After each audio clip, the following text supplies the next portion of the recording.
Immortals that Cloud9 was trying to run. Well, scratch that. They're afraid of GP in the first pick. That's something that's had to be banned on the red side every single time, which means one of the three that we just mentioned between Cassiopeia, Sivir, and Jhin will go through to C9 if they so choose. Totally changing up the bans. Actually hitting Jensen much more, trying to put him on something else that won't control the lane as well as be able to rotate and help if Pobelter can again keep him pushed in. Like we said, the Huni Yasuo was also gigantic. Is it that much consideration that Cloud9 take here to bring a ban to it? Probably not. It looks like it is going to be the Sivir, though. They keep that all 3 games so far. 4 games, I should say. Yeah, there's always a ban or two that I disagree with, and here I actually disagree with C9's ban of Vladimir before Immortals had a chance to ban Cassiopeia, because I feel like you can kind of force a ban there. But it's still going to be a Rek'Sai first pick for pretty much this entire series. Yeah, Rek'Sai first pick, incredibly common now, and just trying to hide things, and it's also very high priority. Meteos, you know, he's one of the guys who loves Gragas, but it's still also a big takeaway from Reingover. So this leaves a number of top lane champions. We still have the Echo, we still have the Shen, we technically still have the Yasuo. I don't really know if there's a heavy priority on any of them yet. It's curious to see if Immortals decides to very freely pick a lane here, because a lot has been left up. Yeah, I feel like Immortals are operating off of counter picks a bit here, where they banned out the Cassiopeia, able to pick the Vlad, and then they got a little bit countered by the Malzahar, but then they waited for the Shen to come through. So top lane isn't pinched too much, so I don't expect them to take a top lane champion until last round. Wow. Talia Jhin pick up first. They're going to blind pick the Talia, something Jensen also plays, but dwindling his pool a little bit more. And what's so interesting about the Talia is she was seemingly the highest priority champion maybe in the game 2 weeks ago. And then nothing actually changed on the patch, but Talia kind of disappeared from the picks and ban phase. So what that tells us is that means in practice for all of these teams as leading up to finals and the regional qualifier is Talia was losing a lot, and there were counters to the Talia gameplay. But they still see a lot of value in it, and it's a throwback to see if Pobelter can carry on the Talia. Yeah, a big counter to Talia is actually the Syndra that is banned away from Immortals, because it matches the pressure in the early wave clear, and then eventually has kill pressure level 6, very easy to take out a Talia, and you force her to take a summoner spell that's not Ghost, and maybe an Exhaust or something along those lines. Yeah, I find it so interesting, actually, how Immortals is putting in one mid lane ban in the last 2 games, and that almost telegraphs what mid lane pick they want. Yeah. When they wanted Vladimir, they banned the Cassiopeia. Here, they wanted Talia early, so they banned the Syndra. Ooh, and the Taric comes through as well. This was a pick that really helped out Adrian in that 5th game and allowed him to have a lot of skirmish potential. So this allows Immortals to pretty much draft anything they want in the top lane. Doesn't have to be a tank. It can be something incredibly squishy too. Right. And the Taric will be able to kind of cover that weakness in team fights. That's the ability they want to give Huni here, especially with the pressure on what could be Cloud9's game point for the 2nd time in a row. Cloud9 now to round out their composition. The Cassiopeia was left up. You have to think that's what Jensen will go with as one of his tried and true, and to sneaky head back towards that Lucian. And if we look towards the North American LCS finals when Bjergsen and Jensen were battling against each other, Cassiopeia was picked blind a lot and had a lot of success there. And here you actually get to pick it directly into something you know, which is the Talia. I don't necessarily think this is a super favored Cassiopeia matchup by any sense of the word, but if you do get to late game, you're still going to be a bigger force in the Talia. Exactly. Better team fighting and not as reliant on skill shots where the mobility comes in and people with higher boot levels and stuff like that. So it's harder to actually land those skills as Talia, whereas Cassiopeia, point and click. Okay, that's more like it. I was like, is he really going to pick Shen? The Yasuo seems like the most logical choice here. This way they can maybe even chain some Taric stuns off of Yasuo just dashing into the team. I think this is another one of these compositions that actually fits Immortal style quite well. Yeah, and there's so many things that actually set up the Yasuo, the seismic shove from Talia, also the Gragas body slam and the ultimate. So Huni, once again, team composition can supplement what he was trying to accomplish and actually enable him. I'm very interested to see as well, Huni can play the same type of game that he did with Shen's Sword with Echo's Timewinder if he's fast enough in that pull. So it could really go Huni's way again if he understands that matchup right away. We saw it happen last game. We saw it happen all across the map for the first time in this series for Immortals. They're coming in with momentum now, here to keep the series alive. and keep that spot, the 3rd seed at Worlds, alive here for themselves, as well as Cloud9 fighting to get back to that position. Yeah, I find it slightly interesting that Sneaky is not going for Ashe, even though he was the most prolific Ashe player throughout the regular season. It just kind of goes to show that both these coaches have so many different ideas of what they want to go with. The drafts have been so different in all 4 of the games so far this series. Right, in that situation, Tom Kench not being picked, you already saw the Tarek, so the Ashe could have worked really great there. You just have to deal with Cosmic Radiance after that. Both teams know what they're doing. They know why they picked it. We'll have to see how they perform now on the Rift. It's starting to get to that endurance moment. Who can last a little bit longer here? The games have been quick at 30 minutes, but they have tested the teams to the max so far. And right now, Immortals seems to be on top of that game. Cloud9 and Immortals entering back onto the Rift for game number 4. Yeah, we are approaching the 9th postseason game. These teams have played against each other in the past 2 weeks, so they are very familiar with each other and each other's champion pools at this point, and they have played each other very close. Yeah, the number 2 and 3 team during the regular season, and then they ended up changing in playoffs. Cloud9 ended up being the number 2 team, overtaking Immortals, but none of that matters. This is the match that matters to make it to Worlds, to make it that your season got you to the championship. A lot of safety. Summoner spells. Exhaust for both Pobelter and Adrian. Smoothie exhaust and the Ghost Flash there. So the kill potential, while still high with ganks and whatnot, these teams are looking to win as a team in the fights, not just in small skirmishes. We'll see what happens. Hasn't really been that much early game aggression here, so both teams will get to that fight phase as they want to. A very small point I want to pay a lot of attention to is what happens at level 1 in the mid lane. A lot of times Talia can shove in the first wave so quickly that you then go and steal Raptors. If a lot of you guys remember Game 4 from the North American LCS Finals, Jensen tried to do this against TSM, and TSM had actually done a short jungle route and killed him when he went for it.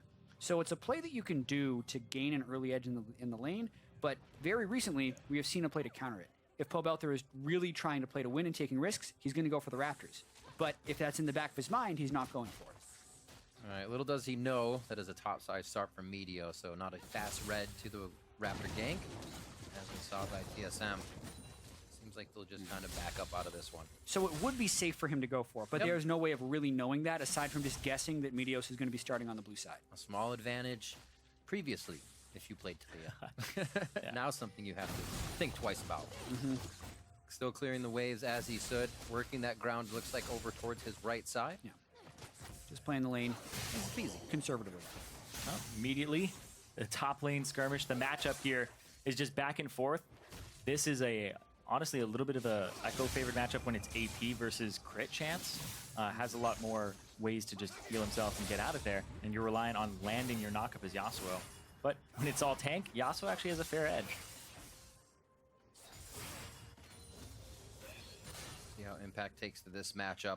The Shen one obviously not working in his favor, but as the analyst has said, bring a little more damage to the table this time so he can be more impact, if you will. Yeah, and I actually think that the Gnar ban that Immortals picked up after Game 2 is incredibly crucial against Cloud9. It has been that all-around great champion for Impact. They first pick it for him whenever they can. Not whenever, but most of the time when they know that it's something that is not contested, they will take it. It is a high-priority champion for Impact in the top lane. Oh, man. Take a rock back. Pobelter's been hugging that top side. Oh, Adrian. Jensen just gives it right back to him. Adrian one away from getting locked down, so it looks like Cloud9 fighting back with a bit more force here and able to with this bottom lane in Game 4. Yeah, really getting the lockdown on the crowd control. the early laning phase, though, for the Yasuo and the Echo isn't really much different than if they were still the assassin-type builds that we used to see matched up in the mid lane. I do think it is a little funny, actually, that this used to be like the epitome of skill matchup, the two assassins that would give like the highlight duels, the AP Echo versus the crit Yasuo, and now it's like the two bruisers that fight each other for 45 seconds. Like, that's what it's come down to. Yeah, you realize at 20 seconds who's gonna win, and then that person has to start running. Teleport really early on, to save this blue for the Rek'Sai. Not much different than teleporting to the turret. He's going to lose a few creeps, and now if he gets chunked out, that'll really hurt him. He's going to have the shield and the stun up here. Actually, a flash in from Meteos. They think they can fight back on this one. They have the damage onto Huni. He has to watch out for Grump aggro as well as any other aggro. They both peel out of that one, but Summoner is spent on both sides. And this is a kind of big too, because that's both summoners from Impact, whereas Huni still has a teleport, still has his flash available, and it's a healthier Reingover who can still invade the jungle. Yeah, and this is Gragas trying to go in onto the Rek'Sai and doing it successfully. This will also extend his blue buff, which can really power his clears, and maybe even give him a decent CS advantage over the Rek'Sai. Adrian? That is going to be a hit. He gets the heal out, saves himself. Beautifully done. And Wildturtle held his heal as well. So good composure there. A little scary. They don't even have to blow any summoners on that. He still has the exhaust if they do go for the dive, so that'll stave off C9. Impact having a bit of trouble in this lane, but more so, Huni's just aggressive. The CS still looks all right. Yeah, Impact had to use all of his corruption potion stacks just to stay, and then he realizes he's gotten harassed out so far. He's going to lose a lot in that top lane and be in a pretty large deficit. A little bit like I thought was going to happen to Immortals there with Adrian being low, but they've actually been able to stave that off and keep Wildturtle in lane with what looks like a pretty easy recall back for Adrian. Yeah, and this is a wave that's freezing towards Huni. So not only does he get to even have the option of pushing it to the turret and denying CS, he can just have this freeze on himself. The invade from Reingover that prompted the teleport from Impact has some pretty far-reaching consequences in this game, because not only did we actually get the steal for Reingover, it applied the teleport advantage and has been a direct consequence for about 15 unanswered CS on Huni. It's essentially equivalent to a kill. Yeah. Oh, you can also see this game, just for the Yasuo players, maxing E first instead of the Q, which he was maxing before. Right. Going for a little bit more mobility to try and dodge things and keep up with the Echo and apply some magic damage on top. Still tanks, but still play that mechanic fight as well whenever they can. As they level themselves up, still going to be pretty brawly. Oh man, almost double his CS already. This is a lot of creep damage there, though.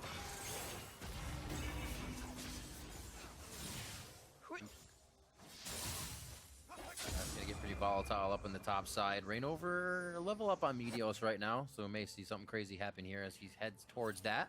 Krugs is down, so he's going to be seen by this ward. His Impact says, getting a little too aggressive without vision. Slows him down. Reingover coming up top because the level 6 happened for Huni, but there is a pink ward here, so gonna deny some vision from Impact, but still pressure on this top lane in favor of Immortals, and that's a big boon for them. That's where they need it. And if you think back to the series where Immortals ended up losing it to Cloud9 in the semis, it's because they couldn't get pressure top in a lot of those matches.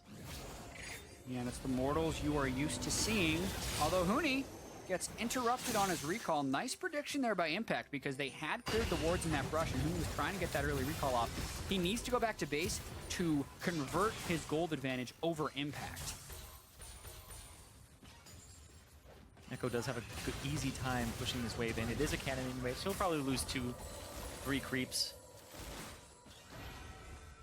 Didn't have too much. Only grabbed himself a ruby crystal, but it's getting there.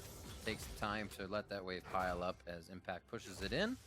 Actually teleport down, so he may lose a good bit here as it crashes in. Mid lane 75 to 62 as the tier continues to stack up for Jensen's side, only at 144 right now, but keeping Pobelter at his turret to prevent him from doing a little roam walling.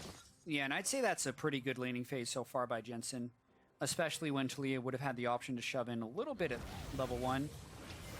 Pobelter's itemized defensively, Jensen's kept him pushing in. And they know that he's going for this. They saw him with the ward walk over here, and it looked like it was a possibility for Meteos to try and make a play in combination with Jensen, but they decide not to. And there he goes, just walking up. And we talked about when Meteos was keeping even with Reingover, with Gragas versus Nidalee. It's not quite as impressive that the Gragas is ahead of the Rek'Sai, but it is still a little surprising. Oh, flash play here.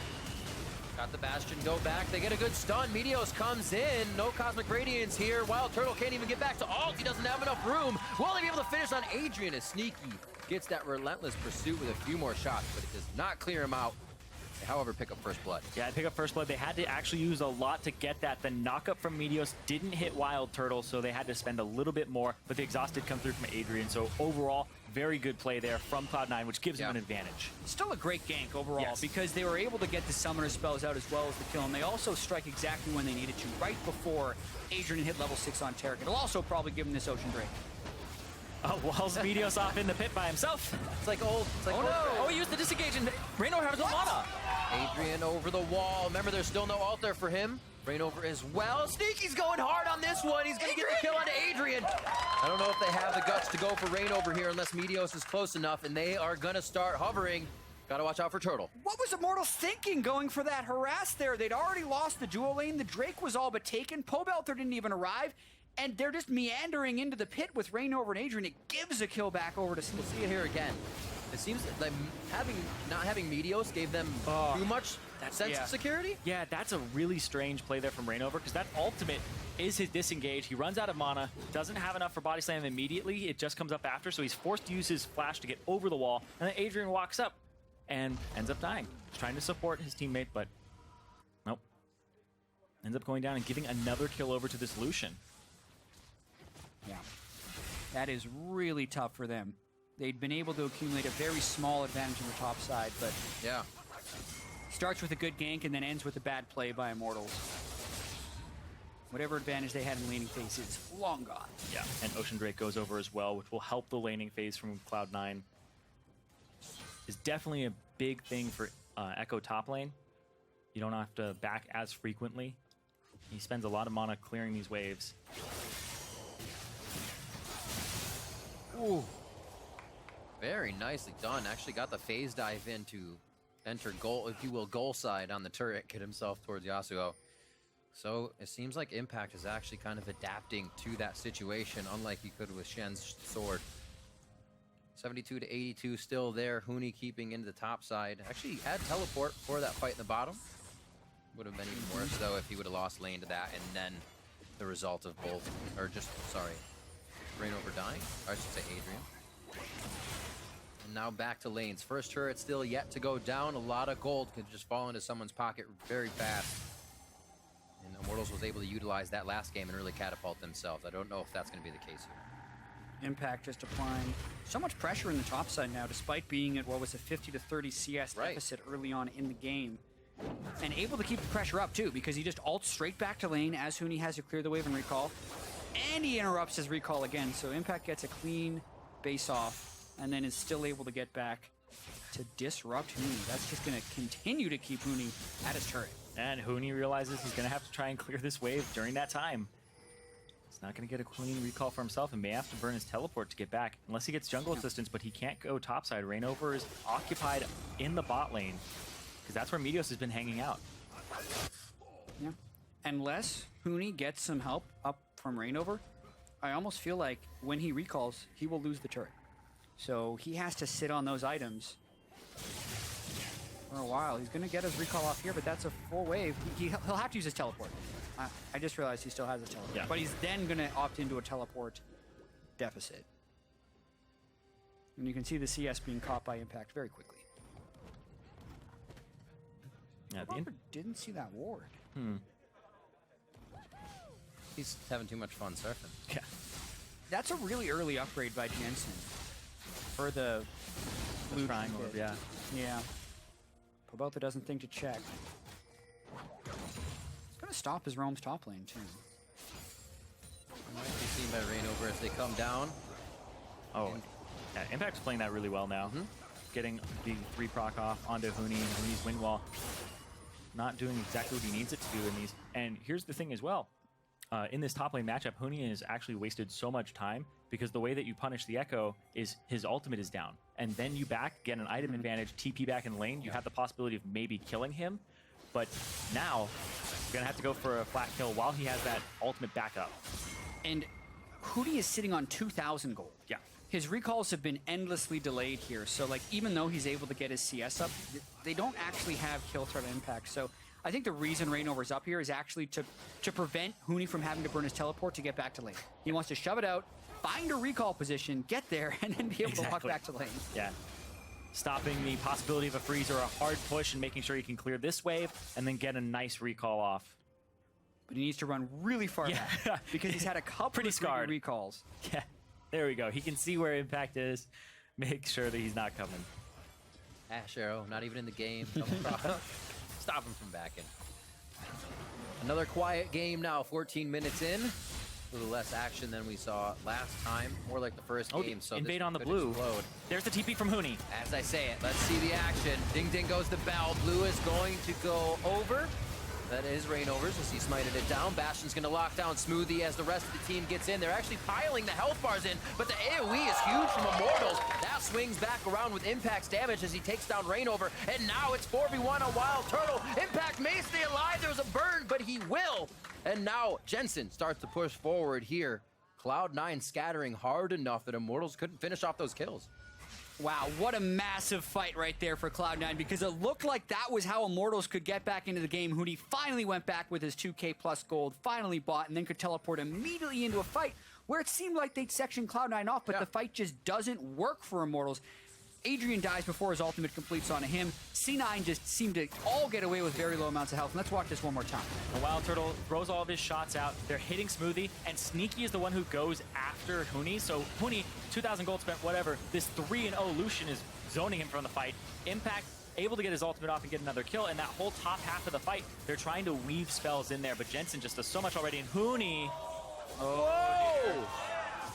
Only so healthy. That was his last breath as Impact takes him down. 30 seconds on the clock now, and again, that lane swings in favor of Impact. Yep, that double buff as well as having 4 stacks already on his Dark Seal. He's starting to get to the point where you're considering him a Jais. Also has a very nice Sunfire cape to just keep taking against Huni, even if he tries to wander off. 27,000 now to 24. First turret hasn't even been taken down for that gold bump. And now Cloud9 is starting on the Infernal.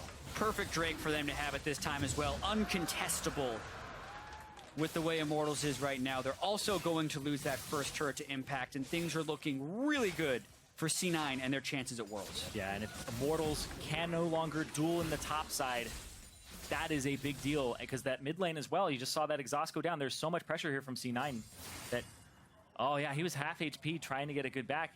And Impact has flash too, and Huni doesn't, so no minions to try and outplay on for Huni. Just incredibly greedy by Huni.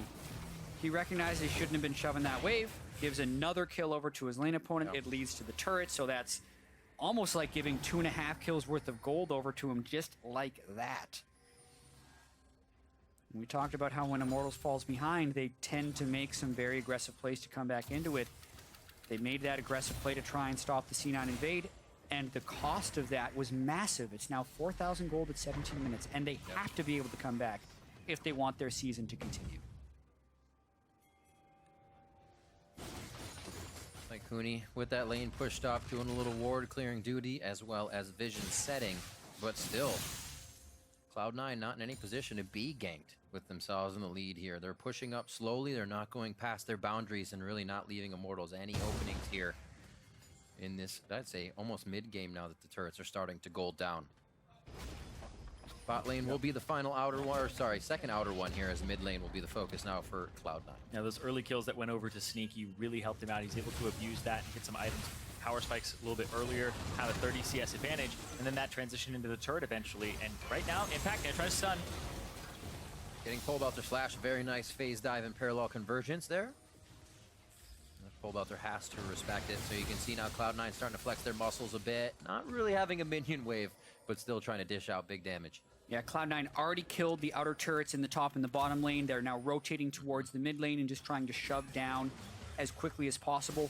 5,000 gold is the lead right now, and they're still looking to extend it. They have been closing games so well, and it's on Immortals to try and make a play. You're going to have to against Immortals. They're the one that can turn a game around on its head. Here, Cloud9 looks to put the nail in the coffin a little bit more. That's going to be Pobelter down, so they're missing quite a bit of DPS in the fight. Now on to Adrian. There goes the support. Huni's the last bit of damage they can really muster up here as Turtle is not there, and they drop him as well. 9-1, 18 minutes. And an absolute disaster for Immortals. They give up even more off of a play that they were trying to make, and now Cloud9 are in a prime position to start gaining an even larger advantage and moving closer to Worlds. Wildturtle was not even with the team when they went for that play, so they opt into a disadvantaged fight just from a numbers perspective. The outer goes down, the inner goes down, 4 turrets to 0, and a gargantuan lead for C9 in a clinching game to go to Worlds. Pobelter had used his flash previously. He ends up using his Weaver's Wall to get in. Jensen actually shows up here. You think he's sectioned off from the fight, but nope, he comes in from the side. He's actually going to flash over the wall to join in, hits both Reingover and Huni with his ultimate so they can't continue on to Meteos, and by that time, it's already Pobelter dead. The Cosmic Radiance can't go off because Adrian was a little bit late to the fight in the first place, and Immortals seemed like they weren't all on the same page. Yeah, Jensen and Impact did a bunch of work in that fight for C9. At the beginning of that, Sneaky and Smoothie were actually in the blue buff of Immortals. They ran all the way across the mid lane to make it in there to finish off the fight from them. So at the very onset of the fight, Immortals did have a numbers advantage. They just didn't have the damage to deal with Jensen's Cassiopeia and Impact's really strong Echo. Also just kind of saying, oh my gosh, Meteos, there's one or two here. Let's ult Meteos with the Yasuo ultimate. Kind of lose a lot in that as well, and they have no follow-up to it. Meteos was able to crawl out, and now Cloud9 are right back at the front line and ready to push against Immortals. 9-1 here with a dominating lead.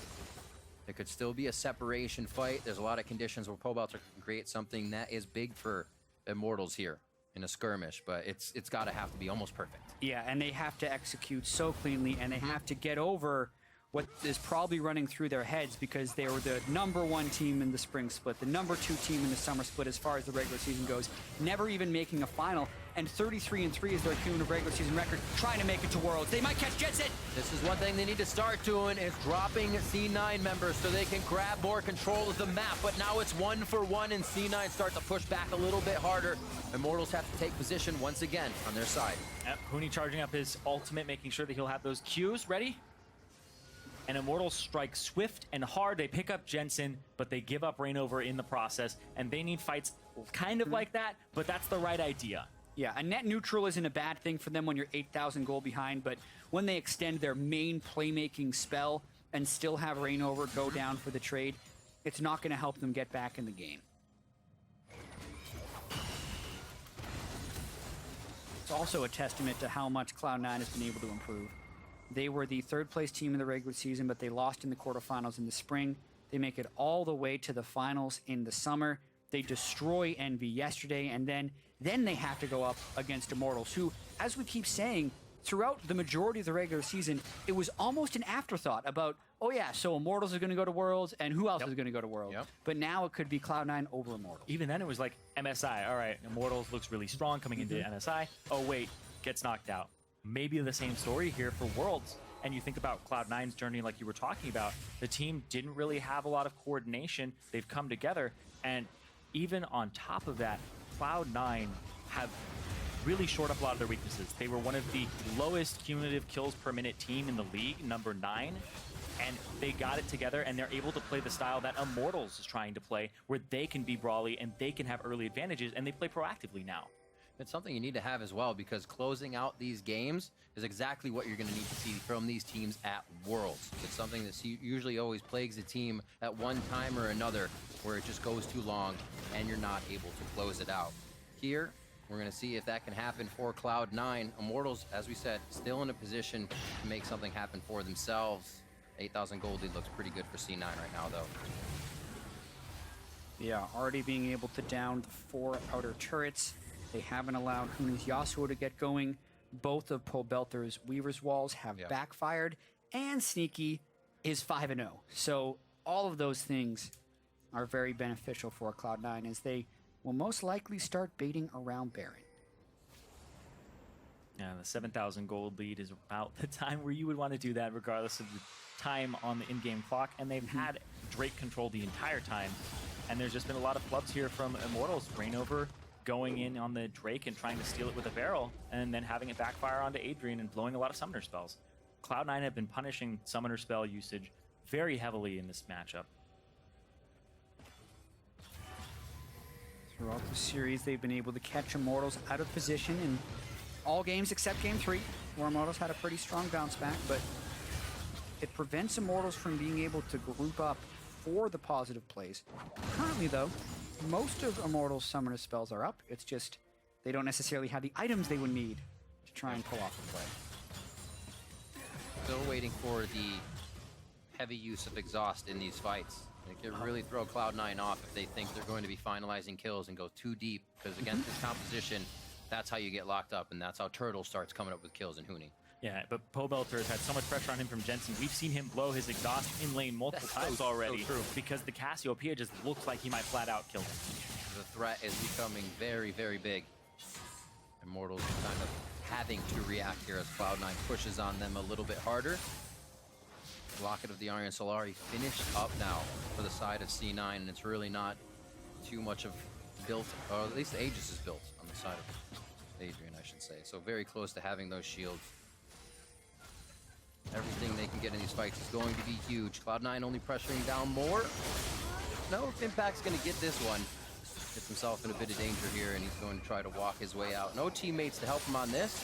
Steel Tempest mids A little bit too aggressive there. Yeah, thought he was going to go back over the wall to get out. Flash is late. Baron's going to go down in this tussle towards the bot side. Very The empowered recall. done. And now he gets out. Oh man, Impact with a cheeky play to invade. Doesn't even die. Gets the flash out of Huni. Meanwhile, all of C9 doesn't even need to worry about baiting around Baron. Really nicely done. And it looks like Pobelter once again had to use his exhaust. If he got jumped on at the blue, wasn't expecting that, and then ended up having to blow his summoner spell when he got chunked to half HP.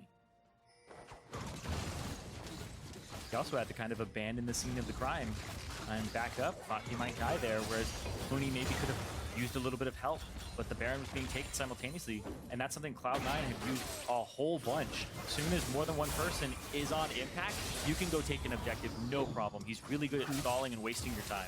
It's also one of the big strengths of Cassiopeia, just the massive damage per second on Baron, even without a Mountain Drake, which will not spawn in this game, since we have the Cloud, Infernal, and Ocean Drake already. Still kill it extremely quickly, and now there's just not the wave clear options that Immortals would like. Looking like we're going to see more turrets fall for Cloud9 unless Immortals can pull off a miracle. Abilities used. As Immortals is a little scared here of the pressure Cloud9 is able to put on. Those world streams just a few hanging threads away here for Immortals as they try their damnedest to hold on. A few Youmu's being thrown off, seeing if Sneaky can get anything out of Immortals. Looks like they are happy to just stay and stop the siege for now. Again, this top lane fight back and forth. It may be going in Impact's favor this time, and he does take down Huni. That's free time. That's what Cloud9 was waiting for. They don't even have to wait for the pressure. It's taken to Immortals. Pobelter's going to try to finish what Huni started. Does he have it? Parallel convergence? No.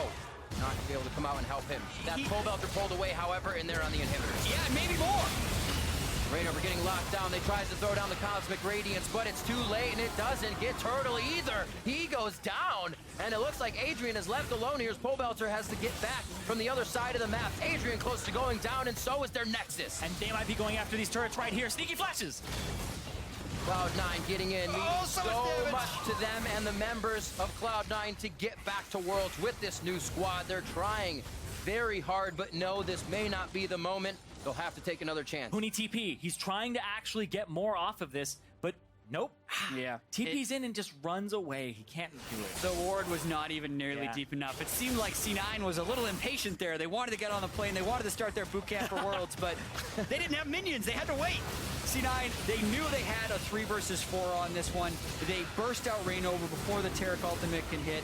They get the stun onto Wildturtle, and then they're just like, you know what? We killed enough people. Let's go for the win. Yeah.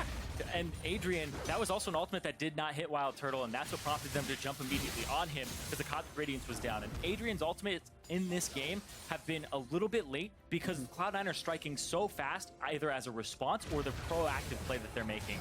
They're just eliminating Immortals from the map, and it's very hard to react with those few seconds before the invulnerability comes out. Cloud9. Seconds away from possibly lighting that fuse they've been waiting for. It's going to be the Drake first. They have their head in the clouds in this 4th match. And they will now be making their way towards the inhibitors. 2 left for them on the mid and bot side of the map. It looks like they're going to force IMT, obviously, to fight around those inhibitor turrets to make this happen.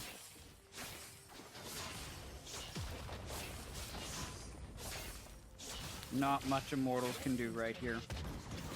They really don't have... You can see already, Impact was able to solo out Huni. Yeah. Pobelter wasn't able to snowball the game. Jensen's Cassiopeia is a monster. And that's not even talking about the guy with the most kills, Sneaky. Already with that mid-game power spiking build completed.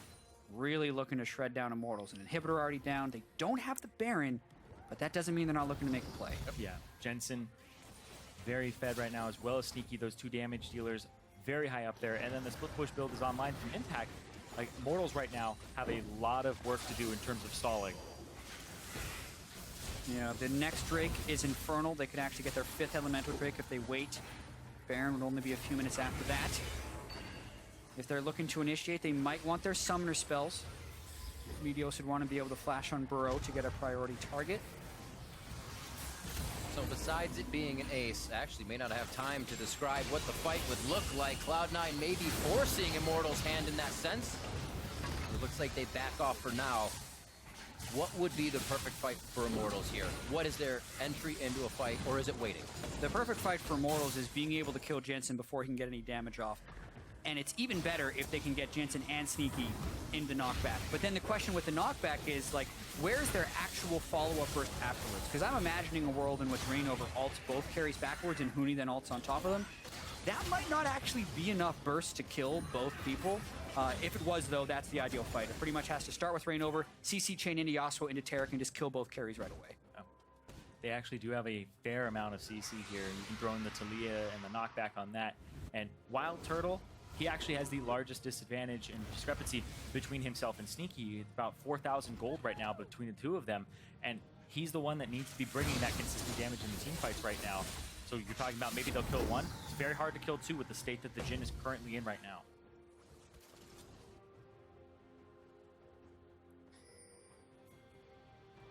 Yeah, Baron's only a minute away. So it looks like that's going to be the next thing C9 turn for. They don't even necessarily need to get the Baron. They just need to draw Immortals far enough outside of their base so that they can get an engage on them. And they got to be feeling pretty excited right about now. Being able to make up for their defeat in Toronto to Team Solomid, that could have clinched the #1 seed for them. If they win here, they'll still be going to Worlds, but they'll be going as a pool 3 team, actually. Yeah. Which means their group is most likely more difficult. No possibility of a wild card in your group. But even so, a lot of people have been saying C9 is the best team in North America, at least from practice leading up to the finals. Definitely, their 2nd place finish is well-deserved. This is the 3rd place team, as we were mentioning earlier. They're playing against an Immortals, and if they can beat them here, super well-deserved, and they catch Pobelter. Meteos wants, oh my god! Pobelter gets melted, and the rest of Immortals can't even act on this fight as Cloud9 engage. You were saying they gotta catch him outside the base, and that's exactly where it happened. Anywhere outside the base is Cloud9's map. Wildturtle calls down the curtain. They're going for the top inhibitor. There's no show to be seen. They're going for the top inhib. Oh, what a nice catch there. They just blow Pobelter away before Adrian can get his ult off. Again, every single time, Cloud9 are going to try and go to Worlds again with this push. One Nexus turret down, Cloud9 with their eyes on the prize. And they're looking to make it happen. 32 minutes in, the games have been very even across the board. Back and forth, Immortals able to grab one, but Cloud9 looking to clinch the victory. They're leaving on a jet plane. Cloud9 are your 3rd seeds for NA at World. Meteos returns to the NALCS and makes it to Worlds in his first split. The 4th year in a row the Cloud9 organization has made it to Worlds every year of their existence. They keep the legacy alive as the 5th most, or the 2nd most dominant team in all of North America. Most Worlds appearances, most Finals appearances behind TSM. Incredible for C9.